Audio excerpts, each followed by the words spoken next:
Morning all of you. क्या हाल है बच्चे, कैसी चल रही है आप सबकी पढ़ाई?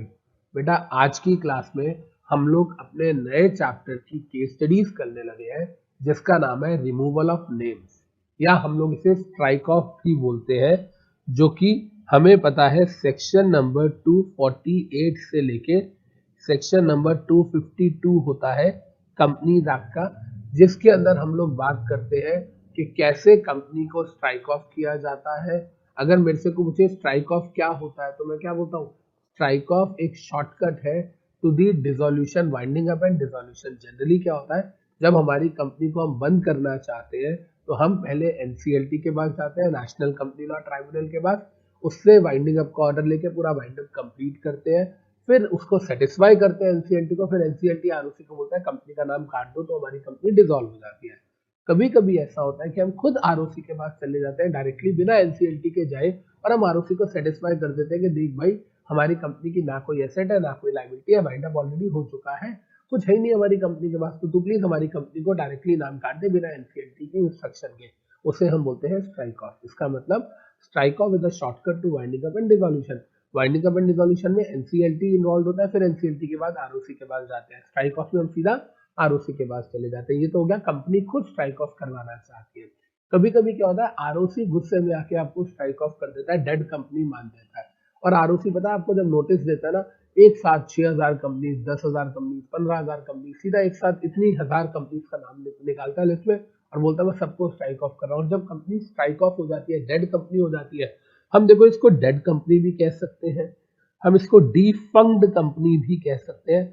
जब कंपनी डेड या डिफंक्ड हो जाती है बेटा, तो सबसे ज्यादा दिक्कत क्या होती है, अगर कंपनी के नाम पे कोई भी एसेट है तो कंपनी उसे बेच नहीं सकती। आरओसी जनरली किन कंपनीज को स्ट्राइक ऑफ करता है? जो आरओसी के नाम पे शेल कंपनीज होती है, डमी कंपनीज होती है, सिर्फ प्रॉपर्टी लेके छोड़ा होता है, उसमें एक्चुअली कोई काम नहीं हो रहा होता, तो आरओसी उन्हें डेड कंपनी मान के रिमूव कर देता है। राइट बच्चे, तो यही हमारा टॉपिक है आज का।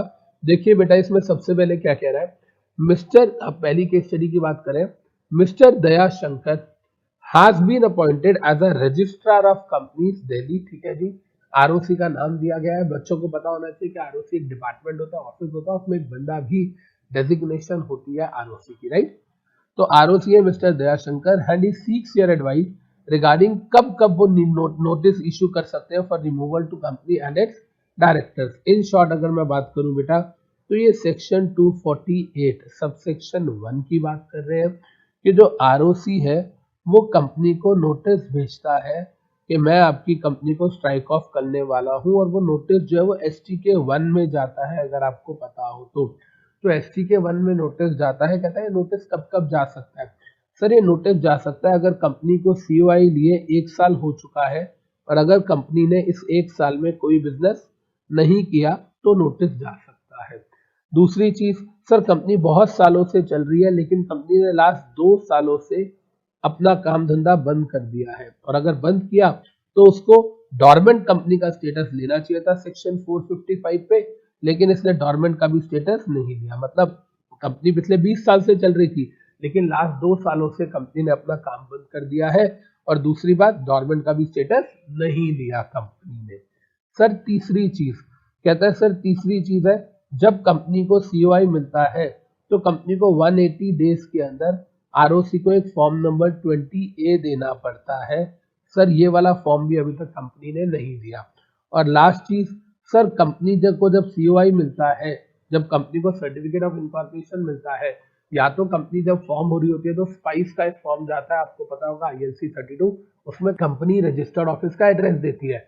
अगर उसमें रजिस्टर्ड ऑफिस का एड्रेस नहीं होता तो सीओआई के 30 डेज में आरओसी को एड्रेस बताना पड़ता है, लेकिन कंपनी ने सीओआई के 30 डेज के अंदर अंदर आरओसी को ILC 22 भेज के एड्रेस बताना होता है, वो भी नहीं बताया। इन शॉर्ट कहने का मतलब क्या है, ना 30 दिन में रजिस्टर्ड ऑफिस का एड्रेस दिया, ना 180 दिन में कमेंसमेंट ऑफ बिजनेस की बात करी। मतलब जो रेगुलेटर होता है ना, सेक्टोरल रेगुलेटर, मान लो बैंकिंग कंपनी थी तो आरबीआई से अप्रूवल लाना था, और मान लो इंश्योरेंस कंपनी थी तो IRDA से अप्रूवल लाना था, वो भी नहीं ला पाई।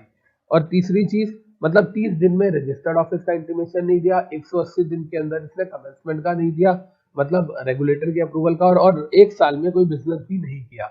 ये तीनों में से कोई भी कंडीशन। और चौथी क्या है, चलती हुई कंपनी ने 2 साल हो गए बंद कर दिया, और डॉर्मेंट का स्टेटस नहीं लिया। अगर डॉर्मेंट का स्टेटस लिया होता तो कोई दिक्कत नहीं थी, आरओसी आपका नाम डॉर्मेंट रजिस्टर में डाल देता, लेकिन आपने तो डॉर्मेंट या इनएक्टिव कंपनी का भी स्टेटस नहीं लिया, तो इसलिए आरओसी आपका नाम काट ही रहा है, रिमूवल कर रहा है परमानेंटली डिफंक्ट कंपनी।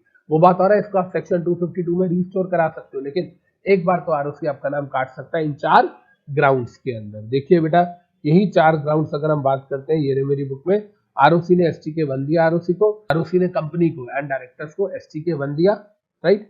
आईएनसी 22 आपने नहीं दिया, 20A नहीं दिया, 1 साल में बिजनेस नहीं किया, पिछले 2 सालों से बिजनेस बंद है, प्लस डॉर्मेंट का स्टेटस नहीं लिया। ये डॉर्मेंट के स्टेटस वाली बात सिर्फ इसी के साथ है। यही चीज देखिए मैंने सेम डायग्राम अपने यहाँ पर भी बनाया ये वाला, राइट। तो मोरल ऑफ द स्टोरी के बेटा इसमें 4 कंडीशन है जहां पर आरओसी जो है वो कंपनी को रिमूवल का नोटिस भेज सकता है इन एसटी के 1, राइट बच्चे। चलेंगे आगे। अब देखिए बेटा, अब हम बात करें केस स्टडी नंबर 3 की। ये क्या कह रहा है? कह रहा है the registrar of companies has been informed that no business is conducted by PQR limited within 18 months of COI. अच्छा जी, सीओआई के 1 साल में बिजनेस करना होता है, पर सीओआई के 18 महीने हो चुके हैं और अभी तक इन्होंने कोई बिजनेस स्टार्ट नहीं किया। ओके जी, हमने पढ़ा था पहला पॉइंट, कमेंस करो business with in 1 year. Being registrar what procedure will you follow? यार बात बड़ी सिंपल सी है, अगर मैं रजिस्ट्रार हूं तो मैं क्या प्रोसीजर फॉलो करूंगा? जी देखो, पहली बात तो मैं नोटिस दूंगा डायरेक्टर्स को प्लस कंपनी को एसटी के 1 में। फिर दूसरी बात, 30 डेज का टाइम देता हूं मैं उन्हें, 30 डेज में वो रिप्रेजेंट करते हैं कि उन्होंने क्यों नहीं किया बिजनेस। अब या तो वो मुझे सेटिस्फाई करेंगे या वो मुझे सेटिस्फाई नहीं करेंगे। करते हैं तो मैं उनकी बात समझ जाऊंगा, नहीं करूंगा, स्ट्राइक ऑफ नहीं कर पाते हैं सेटिस्फाइड, तो अब मैं आगे प्रोसीजर फॉलो करूंगा। प्रोसीजर में क्या, एसटी के 5 में notification in official gazette of notification in official gazette के अंदर एंड एसटी के 5A के अंदर न्यूज़पेपर के अंदर मैं अपनी इंटेंशन बता दूंगा, आरओसी अपनी इंटेंशन बता देगा कि हाँ जी मैं इस कंपनी का नाम काटने जा रहा हूँ, सिंपल सी बात है। और कहता है ये दोनों नोटिस जाएंगे साथ में, आरओसी खुद को सेटिस्फाई करेगा कि जब मैं कंपनी का नाम काट दूंगा तो कंपनी के पास एडिक्वेट फाइनेंसेस है। कल को कंपनी जो है अगर वो लाइबल होती है, कल को कोई बंदा, क्योंकि मैं नाम काट रहा हूँ गुस्से में आके, कल को कोई बंदा कंपनी में क्लेम डालता पैसों के लिए तो कंपनी के पास एडिक्वेट पैसे हैं। दूसरी बात, जितनी गवर्नमेंट अथॉरिटीज है सबको बता देगा जी क्या इस कंपनी से कोई बकाया तो नहीं है, इनकम टैक्स का, जीएसटी का, कोई लेबर लॉस का, जो भी बकाया है देख लो, मैं नाम काटने वाला हूँ। फिर नाम काट देगा, जब वो स्ट्राइक ऑफ कर देगा तो नाम काटने के बाद वो एसटी के 7 में नोटिस दे देगा एनआईओजी में कि हाँ जी मैंने नाम फाइनली काट दिया और अब ये कंपनी एग्जिस्ट नहीं करती, इस कंपनी के साथ कोई डीलिंग ना करे। इसके बाद कहता है कंपनी का वाइंड अप होगा और फिर कहता है जी कंपनी जो है वो लाइबल रहेगी, कंपनी की लाइबिलिटीज जो है वो कंटिन्यू होगी। कल को फ्यूचर में कोई भी आके पैसे मांगता है तो कंपनी को देने पड़ेंगे। जनरली हम बोलते हैं कंपनी के डेड होने के बाद कंपनी की लाइबिलिटी नहीं होती, पर वो होती है जब वाइंडिंग अप के बाद डिसॉल्यूशन होता है उसमें। लेकिन यहाँ पर तो सीधा आरओसी ने नाम काटा है, कंपनी को कोई मौका दिया, उससे जवाब नहीं दिया, लेकिन उसके बाद कंपनी की एसेट सब वैसी पड़ी हुई है, सिर्फ आरओसी ने गुस्से में आके नाम काट दिया। तो कहता है इस केस में कंपनी की लाइबिलिटी कंटिन्यू होती है। तो फॉर्म नंबर्स कितने गए अगर हम ध्यान से देखें तो सर एसटी के 1, एसटी के 5, 5A एंड एसटी के 7। क्लियर है जी ये बात? अगर हम बेटा इसको देखते हैं तो क्या ये मेरी बुक में भी मैंने याद दिया हुआ है, देखिए एसटी के 1 दिया था इसने, ये नहीं आएगा, ऐसे है। इन्होंने रिप्रेजेंटेशन दी 30 डेज में, नहीं हुआ सेटिस्फाइड, एनआईओजी में एसटी के 5, एसटी के 5A में न्यूज़पेपर फाइनेंसिस को लेके सेटिस्फाई हुआ, गवर्नमेंट अथॉरिटीज को इंटीमेट किया। स्टेप नंबर 6, एसटी के 7 में डिसॉल्व करके नाम काट के नोटिस दे दिया, बता दिया लाइबिलिटी कंटिन्यू है, अनसीएलटी कल को वाइंड अप का ऑर्डर दे सकता है। इसका मतलब this is the procedure for removal of name of company या this is the procedure for strike off at the initiative of ROC, right बच्चे। अच्छा यहाँ पर तो आरओसी नाम काट रहा है, हो सकता है आगे की केस स्टडीज में चल के हमारे पास आए कि कंपनी अप्लाई करना चाह रही है आरओसी को कि हमारा नाम काट दे, तो बताओ वॉलंटरी स्ट्राइक ऑफ के लिए क्या प्रोसीजर होगा, वो भी हो सकता है आगे मैंने केस स्टडी दी हो, राइट बच्चे। चलें जी आगे, डन। अब देखिए बेटा, अब हम बात करें केस स्टडी नंबर 3 की। ये क्या कह रहा है? कह रहा है the registrar of companies has been informed that no business is conducted by PQR limited within 18 months of COI। अच्छा जी, COI के 1 साल में बिजनेस करना होता है, पर COI के 18 महीने हो चुके हैं और अभी तक इन्होंने कोई बिजनेस स्टार्ट नहीं किया। ओके जी, हमने पढ़ा था पहला पॉइंट, कमेंस करो business with in 1 year. Being registrar what procedure will you follow. यार बात बड़ी सिंपल सी है, अगर मैं रजिस्ट्रार हूँ तो मैं क्या प्रोसीजर फॉलो करूंगा जी। देखो, पहली बात तो मैं नोटिस दूंगा डायरेक्टर्स को प्लस कंपनी को STK 1 में। फिर दूसरी बात 30 डेज का टाइम देता हूँ मैं उन्हें, 30 डेज में वो रिप्रेजेंट करते हैं कि उन्होंने क्यों नहीं किया बिजनेस। अब या तो वो मुझे सेटिस्फाई करेंगे या वो मुझे सेटिस्फाई नहीं करेंगे। करते हैं तो मैं उनकी बात समझ जाऊंगा, नहीं करूंगा स्ट्राइक ऑफ। नहीं कर पाते हैं सेटिस्फाइड तो अब मैं आगे प्रोसीजर फॉलो करूंगा। प्रोसीजर में क्या, STK 5 में notification in official gazette of notification in official gazette के अंदर एंड STK 5A के अंदर न्यूज़पेपर के अंदर मैं अपनी इंटेंशन बता दूंगा। ROC अपनी इंटेंशन बता देगा कि हाँ जी मैं इस कंपनी का नाम काटने जा रहा हूँ, सिंपल सी बात है। और कहता है ये दोनों नोटिस जाएंगे साथ में। ROC खुद को सेटिस्फाई करेगा कि जब मैं कंपनी का नाम काट दूंगा तो कंपनी के पास एडिक्वेट फाइनेंसेस है।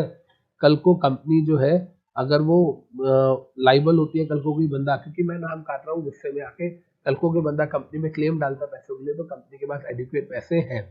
दूसरी बात, जितनी गवर्नमेंट अथॉरिटीज है सबको बता देगा जी क्या इस कंपनी से कोई बकाया तो नहीं है, इनकम टैक्स का, GST का, कोई लेबर लॉस का, जो भी बकाया है देख लो, मैं नाम काटने वाला हूँ। फिर नाम काट देगा, जब वो स्ट्राइक ऑफ कर देगा तो नाम काटने के बाद वो STK 7 में नोटिस दे देगा NIOG में कि हाँ जी मैंने नाम फाइनली काट दिया और अब ये कंपनी एग्जिस्ट नहीं करती, इस कंपनी के साथ कोई डीलिंग ना करें। इसके बाद कहता है कंपनी का वाइंड अप होगा और फिर कहता है जी कंपनी जो है वो लाइबल रहेगी, कंपनी की लाइबिलिटीज जो है वो कंटिन्यू होगी। कल को फ्यूचर में कोई भी आके पैसे मांगता है तो कंपनी को देने पड़ेंगे। जनरली हम बोलते हैं कंपनी के डेड होने के बाद कंपनी की लाइबिलिटी नहीं होती, पर वो होती है जब वाइंडिंग अप के बाद डिसोल्यूशन होता है उसमें। लेकिन यहाँ पर तो सीधा ROC ने नाम काटा है, कंपनी को कोई मौका दिया, उससे जवाब नहीं दिया, लेकिन उसके बाद कंपनी की एसेट सब ऐसी पड़ी हुई है, सिर्फ ROC ने गुस्से में आके नाम काट दिया। तो कहता है इस केस में कंपनी की लाइबिलिटी कंटिन्यू होती है। तो फॉर्म नंबर्स कितने गए अगर हम ध्यान से देखें तो sir STK 1, STK 5, 5A and STK 7।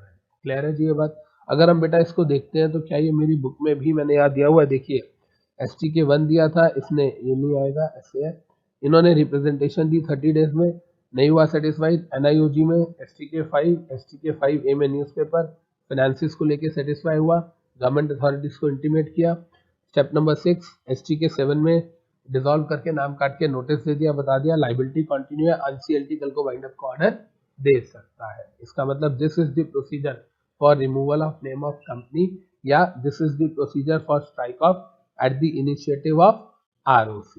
Right बच्चे। अच्छा यहाँ पर तो ROC नाम काट रहा है, हो सकता है आगे की केस स्टडीज में चल के हमारे पास आए कि कंपनी अप्लाई करना चाह रही है ROC को कि हमारा नाम काट दे, तो बताओ वॉलेंट्री स्ट्राइक ऑफ के लिए क्या प्रोसीजर होगा, वो भी हो सकता है आगे मैंने केस स्टडी दी हो। राइट बच्चे, चलें जी आगे, डन। अब देखिए बेटा, अब हम बात करें केस स्टडी नंबर 4 की। कह रहा है सर ग्लैक्सो फार्मास्यूटिकल लिमिटेड एक कंपनी है, इसने शट डाउन कर दिया अपने ऑपरेशंस लास्ट 2 सालों से। ओके जी, ठीक है।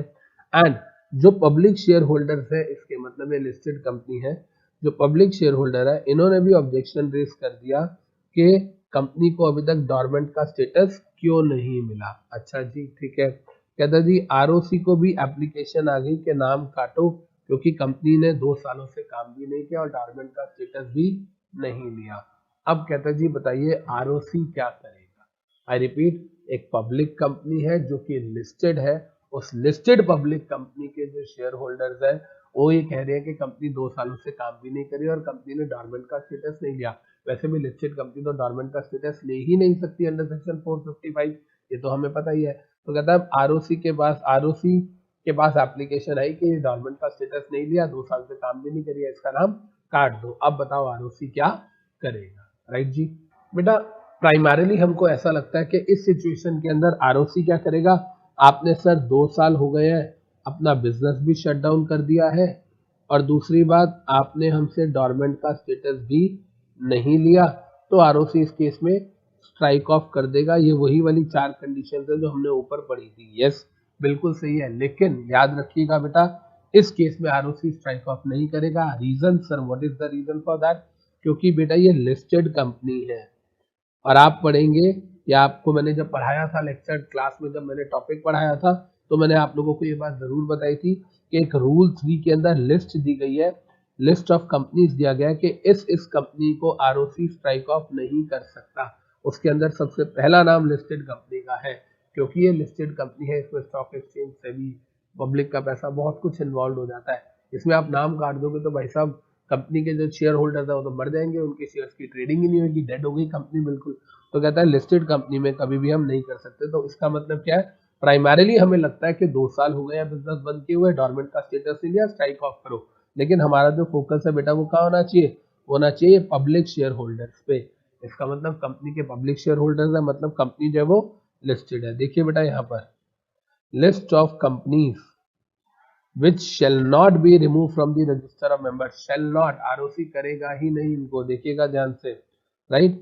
कहता जी पहला पॉइंट क्या दिया हुआ है? लिस्टेड कंपनी, जो लिस्टेड कंपनी है वो नहीं होगी। अच्छा, इस केस में ना ही कंपनी आरओसी के पास जा सकती है, ना ही आरओसी आपको स्ट्राइक ऑफ करेगा। याद रखिएगा ये बात। हम पढ़ेंगे सेक्शन 248 सब सेक्शन 2 में दिया गया है कि कंपनी कैसे अपनी मर्जी से कंपनी कैसे जाती है, वो बात ठीक है कि कंपनी भी स्ट्राइक ऑफ करा सकती है, लेकिन कहता है लिस्टेड कंपनी ना खुद जाएगी ना आरओसी उसको करेगा। तो प्लीज मेक श्योर कि पब्लिक शेयर होल्डर वर्ड की यहाँ पर अपनी ही अलग रेलेवेंस है, राइट बच्चे। चलें जी आगे। अब देखिए बेटा, हम आते हैं केस स्टडी नंबर 5 पे। ये क्या कह रहा है? कह रहा है mister X has been appointed as ROC, ठीक है जी, and seeks your advice regarding types of companies which can not be remove, जिनका रिमूवल नहीं किया जा सकता, स्ट्राइक ऑफ नहीं किया जा सकता। मतलब इन शॉर्ट वो आपसे रूल 3 की बात कर रहा है, जिसमें हम पढ़ते हैं लिस्टेड कंपनी या डी लिस्टेड कंपनी। बच्चे याद रखिएगा, जो लिस्टेड कंपनी है उसको भी नहीं हटाया जा सकता, स्ट्राइक ऑफ किया जा सकता, और डी लिस्टेड, अनलिस्टेड नहीं कह रहा, डी लिस्टेड मतलब जो पहले लिस्ट थी और अब हट गई है लिस्टिंग से, उसकी बात कर रहा है डी लिस्टेड कंपनी की, अनलिस्टेड की बात नहीं कर रहा। अनलिस्टेड होते हैं तो कभी लिस्ट ही ना हुई हो, डी लिस्टेड मतलब जो पहले लिस्टेड थी अब लिस्ट नहीं है। इसके अलावा अगर हम बात करें वैनिशिंग कंपनी, जिसके डायरेक्टर्स का पता नहीं है, जिसके रजिस्टर्ड ऑफिस का पता नहीं है, कंपनी जिसने पब्लिक डिपॉजिट्स में कोई डिफॉल्ट किया हुआ है, राइट।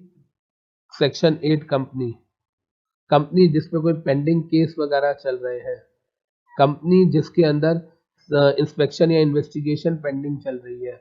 तो ये सारे तरीके की जो कंपनीज है इनके नाम रूल 3 में दिए गए हैं, क्योंकि ये सारी कंपनीज वो है या तो जिन्होंने गलत किया है और केसेस चल रहे हैं। जब केसेस चल रहे हैं तो यार आप उस कंपनी को डेड थोड़ी डिक्लेयर कर सकते हो, डेड कर दोगे कंपनी तो खुश हो जाएगी, चलो हमारी बातें खत्म। तो देखिएगा यहाँ पर ध्यान से मैं क्या कह रहा हूँ बेटा, ये देखिए, अगर हम यहाँ देखेंगे, देखिए क्या कह रहा है ये कह रहा है sir listed company, D listed company, vanishing company, जिसके रजिस्टर्ड ऑफिस का आता पता नहीं है, जो कंपनी ट्रेसेबल नहीं है, और जिसने आरओसी को या स्टॉक एक्सचेंज को 2 साल हो गए रिटर्न फाइल नहीं करी। अगेन वही वाली बात, लिस्टेड कंपनी है तो आरओसी को रिटर्न फाइल नहीं, उसको स्टॉक एक्सचेंज को रिटर्न फाइल नहीं कर रहा है, सेबी को, और अगर अनलिस्टेड है तो हमें फाइल नहीं कर रहा आरओसी को।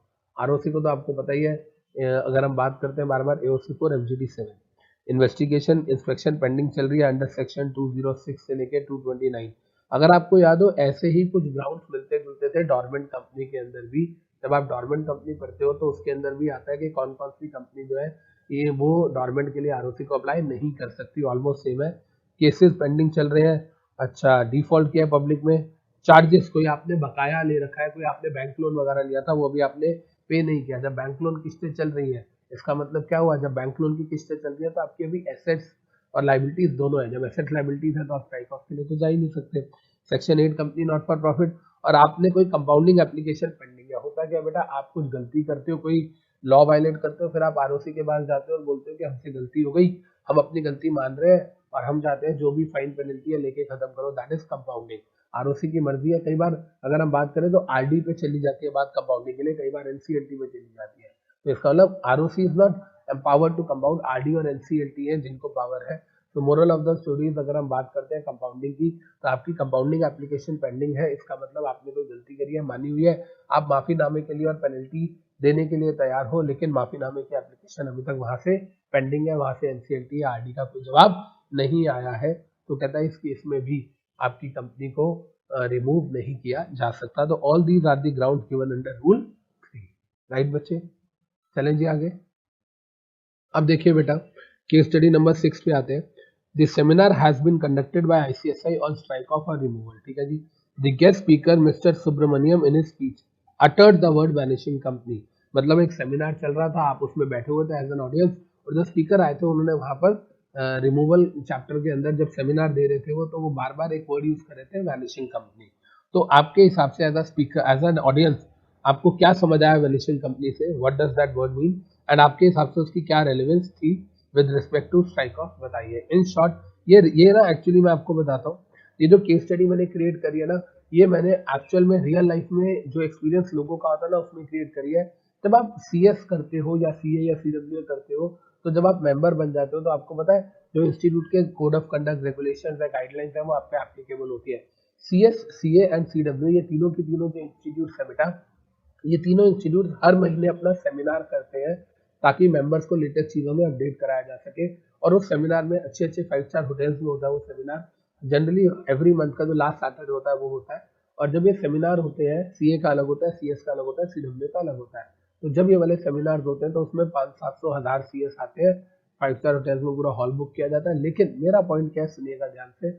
वहां पर एक स्पीकर आया, अब आप सीएस हो, उसने कुछ बोला, पूरी इंग्लिश में बोल रहा है, वो पूरा इंग्लिश में स्पीच दे रहा है, आपके सामने बुक भी नहीं है, वो क्या बोल रहा है, और आप उसको ढंग से सुन के समझते हो। एक्चुअली देखा जाए 1000 ऑडियंस में से सिर्फ 10 या 12 सुन रहे होते हैं, बाकी सब तो टाइम पास कर रहे होते हैं। राइट, जैसा कि कोई सत्संग में जाए तो भी होता है, या अगर हम पार्लियामेंट की बात करें, 10-12 लोगों को छोड़ के बाकी सारे लोग सो रहे होते हैं। तो मेरा पॉइंट ये है कि वहां पर आप बड़े एक्टिव थे, आपने सुना कि उन्होंने वैनिशिंग कंपनी बोला, तो कहता है वैनिशिंग कंपनी जब उन्होंने बोला तो इसका मतलब क्या था और इसकी क्या रेलिवेंस है। सर, वैनिशिंग कंपनी की अगर हम बात करते हैं तो ये रूल 3 ऑफ स्ट्राइक ऑफ के अंदर दिया गया है।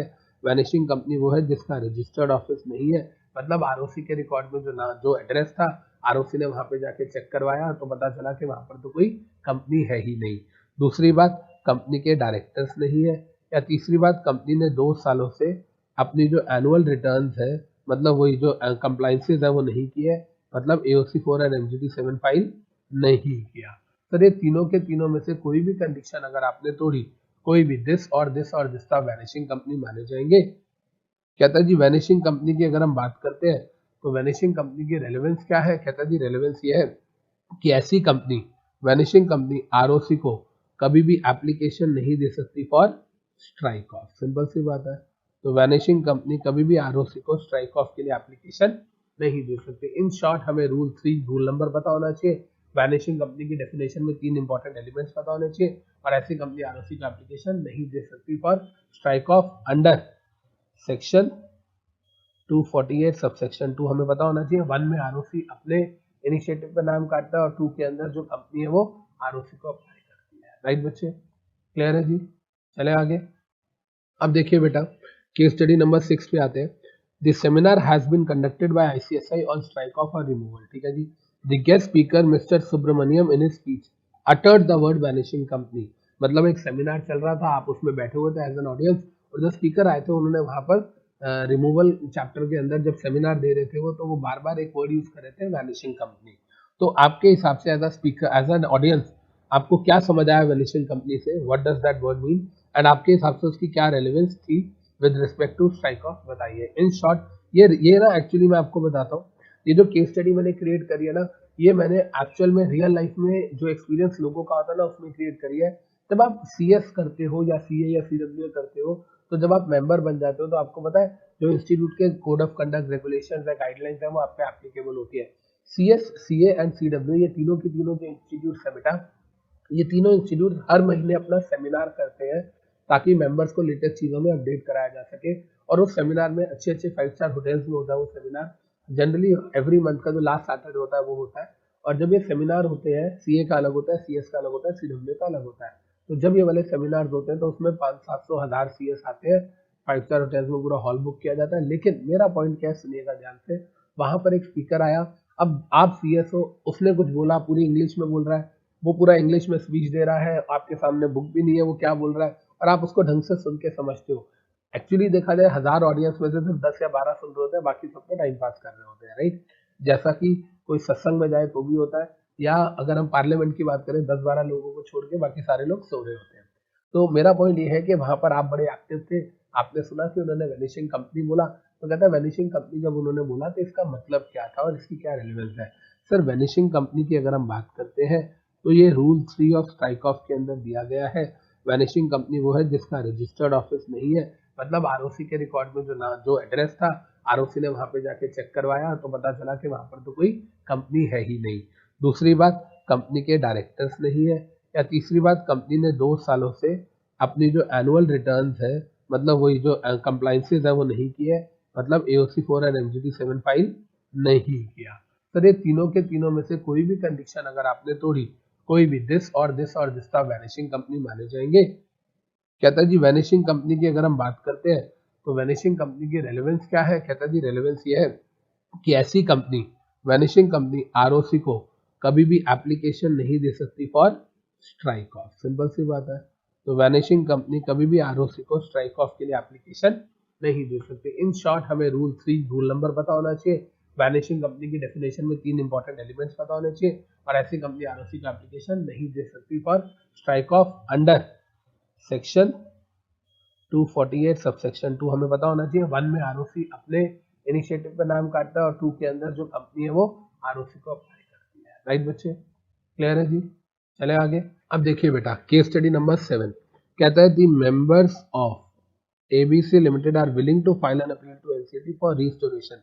पहली बात तो आपको ये पता होना चाहिए, जब हम रिस्टोरेशन की बात करते हैं तो आपको पता होना चाहिए कि नाम काट दिया आरओसी ने, स्ट्राइक ऑफ कर दिया, अब वो रिस्टोर नहीं करेगा जब तक एनसीएलटी नहीं बोलेगा। और रिस्टोरेशन के लिए सेक्शन नंबर 252 होता है जो रिस्टोरेशन की बात करता है कि भाई आरओसी ने नाम काट दिया, एनसीएलटी का ऑर्डर लेके आओ तो ही आरओसी नाम लिखेगा। और रिस्टोरेशन में भी दो बातें हैं, आप किसके पास जाते हैं, एनसीएलटी के पास। या तो 3 सालों में जा सकते हो या 20 सालों में जा सकते हो।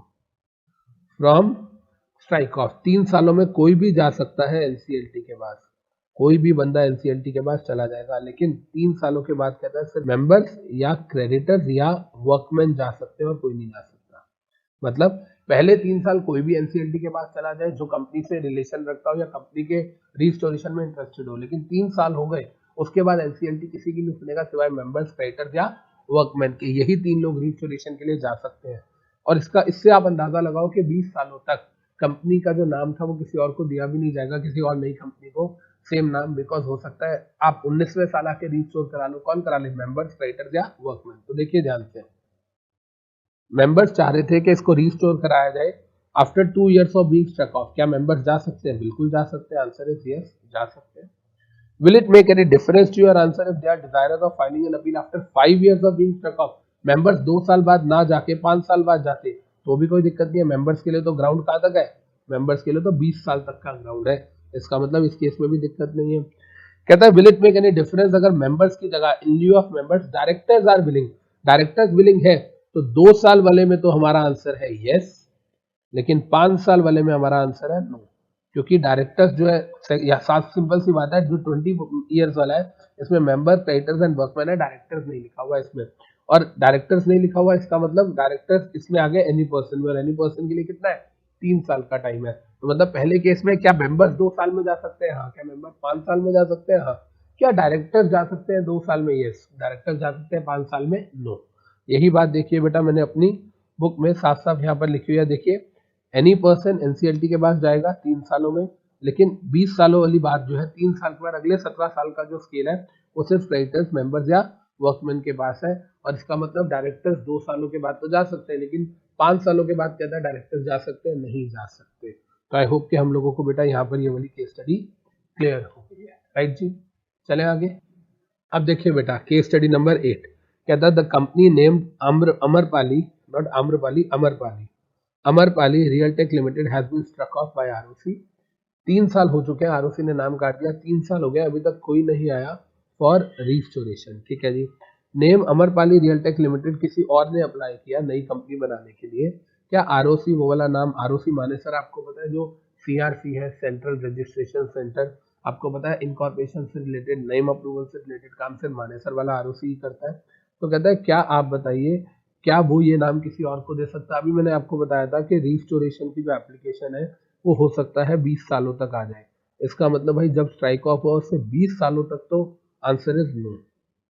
हाँ 20 साल हो गए हैं, कोई नहीं आया था, अब तो कोई आने भी नहीं वाला, तब वो नाम किसी और को दिया जा सकता है। यही वाली बात सेक्शन 252 में, ये रहा सेक्शन 252, इसके अंदर देखिए ये वाली बात साफ साफ लिखी हुई है, no new company to be incorporated by such name within 20 years of strike off. Right बच्चे, क्लियर है जी। तो जब ये क्वेश्चन आएगा तो हम सेक्शन 252 लिखेंगे कि कोई भी बंदा 3 सालों में स्ट्राइक ऑफ करा सकता है, लेकिन उसके बाद अगले 17 सालों में, मतलब क्या क्रेडिटर्स मेंबर्स वर्कमैन पहले 3 साल में भी आ सकता है? यस, वो एनी पर्सन में तो आ ही रहे, लेकिन 3 साल के बाद सिर्फ 3 ही लोगों के लिए विंडो ओपन होती है, creditors, members and your workman. तो पॉसिबिलिटी है कि 20 साल होने से पहले पहले इनमें से कोई आ जाए, तो इसलिए आ गया और जेन्युइन रीजन दिया तो आरओसी को, एनसीएलटी को सेटिस्फाई हो गया तो एनसीएलटी रिस्टोर कर देगा, तो फिर रिस्टोर कर देगा तो फिर आरओसी फंस जाएगा, वो नाम किसी और को दे ही नहीं सकता 20 साल तक, क्योंकि 20 साल तक प्रोबेबिलिटी है कंपनी के रिस्टोरेशन की। राइट बच्चे, क्लियर है जी। रिस्टोरेशन का मतलब क्या है? दोबारा से आपका नाम लिख देगा, दोबारा से आपकी कंपनी को जिंदा कर दिया जाएगा। ठीक है जी। अब देखिए बेटा, अब हम बात कर रहे हैं अपनी नेक्स्ट केस स्टडी की, केस स्टडी नंबर 9। ये कहता है Leena nail art private limited has shifted its registered office from Mumbai to Pune. ठीक है जी, 16 जनवरी को, और उसके प्रमोटर्स जो है वो नाम रिमूव कराना चाह रहे हैं रजिस्टर से 6 फरवरी को। अब सुनिएगा बेटा ध्यान से, 16 जनवरी को रजिस्टर्ड ऑफिस शिफ्ट हुआ है और उसके 20 दिन के अंदर अंदर ही, 20 दिन के बाद ही वो अपना नाम रिमूव कराना चाह रहे हैं। कुछ फिशी लग सकता है कि यार अभी तो 20 दिन हुआ, अगर नाम रिमूव ही कराना था तो रजिस्टर्ड ऑफिस शिफ्ट कराने का खर्चा ही क्यों किया गया। अगर हम बात करें बेटा तो सेक्शन नंबर 249 है, उसके अंदर आपको पता होगा कि एक लिस्ट दी गई है कि अगर कंपनी ने लास्ट 3 महीने में इनमें से कुछ भी काम किया है जिसमें कंपनी ने अपना नाम चेंज किया हो, अपना रजिस्टर्ड ऑफिस शिफ्ट किया हो, या कंपनी ने हम बात करें तो कोई अपनी कॉम्प्रोमाइज अरेंजमेंट के लिए एप्लीकेशन डाली हो, कंपनी ने कोई टेक ओवर के लिए बात करी हो, कंपनी ने वाइंडिंग अप के लिए पिटीशन डाली हो, तो पिछले 3 महीने में इनमें से कोई भी काम कंपनी ने किया तो कंपनी रिमूवल के लिए नहीं जा सकती। तो इसका मतलब सर क्या उस लिस्ट में शिफ्ट ऑफ रजिस्टर्ड ऑफिस भी आता है, लेकिन जो शिफ्ट ऑफ रजिस्टर्ड ऑफिस आता है बेटा वो आता है आउटसाइड स्टेट वाला ग्राउंड, कि स्टेट के बाहर अगर शिफ्ट किया है। लेकिन यहाँ इस केस में कंपनी मुंबई से पुणे जा रही है, इसका मतलब क्या है, महाराष्ट्र के अंदर ही है, मतलब स्टेट तो चेंज हुई नहीं। क्योंकि स्टेट चेंज नहीं हुई इसलिए इस केस के अंदर सर रिमूवल की एप्लीकेशन दी जा सकती है, application will be valid. I repeat, application क्यों वैलिड मानी जाएगी सर? सेक्शन 249 के अंदर जो ग्राउंड्स दिए गए हैं उन ग्राउंड्स की जब हम बात करते हैं, उसके अंदर स्टेट वाला ग्राउंड, उसके अंदर रजिस्टर ऑफिस शिफ्ट करने वाला ग्राउंड है, लेकिन on the basis of state change है। देखिए यहाँ पर ध्यान से,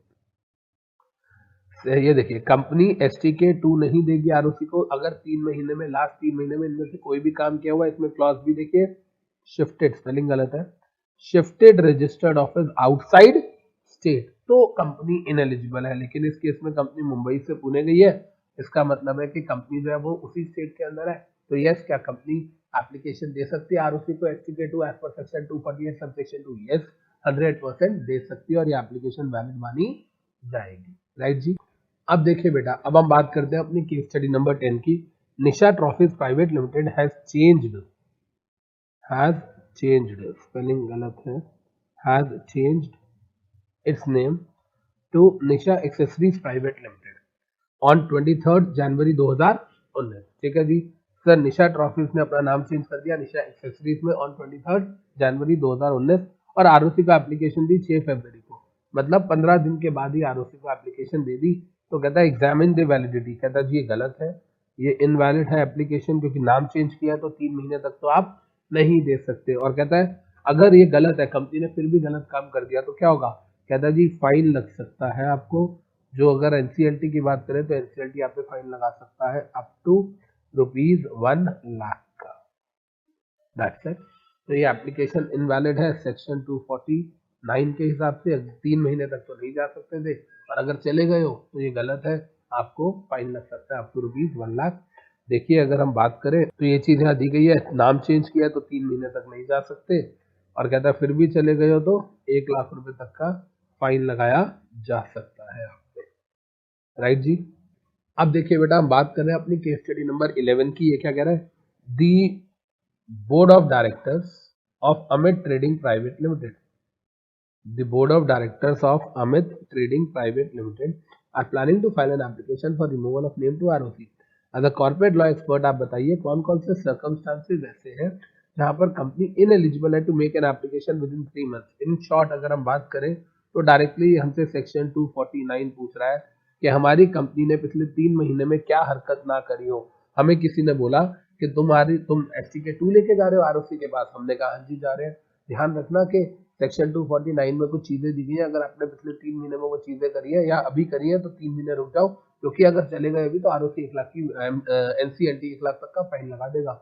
हमने कहा यार वो कौन कौन सी चीजें. कहता है जी ये चीजें, नाम ना चेंज किया हो, रजिस्टर्ड ऑफिस स्टेट के बाहर ना किया हो, आपने कोई अपनी बिजनेस ना सेल किया हो, मतलब डीमर्जर टाइप ना किया हो, किसी और बिजनेस में नए बिजनेस में आप एंगेज ना हुए हो, कॉम्प्रोमाइज अरेंजमेंट ना किया हो, वाइंड अप. ये सारी एक्टिविटीज से पता चल रहा है कि आपकी इच्छा कंटिन्यू करने की थी. ये सारी वो एक्टिविटीज है, अगर आप देखेंगे इससे कॉमन पता चल रहा है कि आपकी इच्छा थी कोई बिजनेस को एक्सपांड करने की, कैश रेस करने की.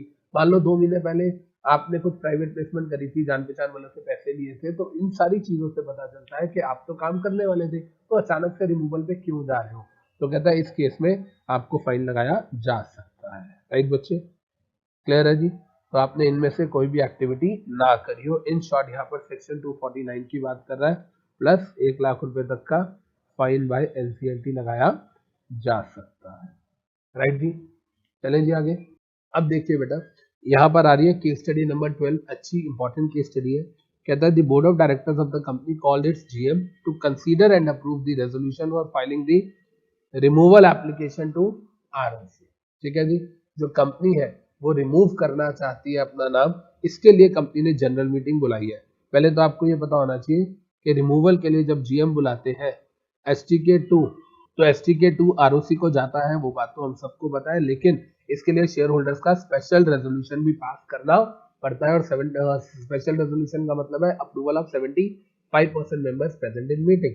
तो कहता है सर वो मीटिंग बुलाई, और मीटिंग में कहता है सर टोटल मेंबर्स है 1000 कंपनी के, उसमें से कहता है जी प्रेजेंट हुए 100. ओके जी. मेंबर्स अब्सटेन फ्रॉम वोटिंग, 20 ने उसमें से वोट ही नहीं दिया. अच्छा. Members equal in number of abstained members cast invalid vote. कहता है जितने लोगों ने वोट नहीं दिया उतने ही लोगों ने इनवैलिड वोट डाल दिया. इनवैलिड मतलब हाँ में भी हाथ खड़ा कर दिया, ना में भी हाथ खड़ा कर दिया.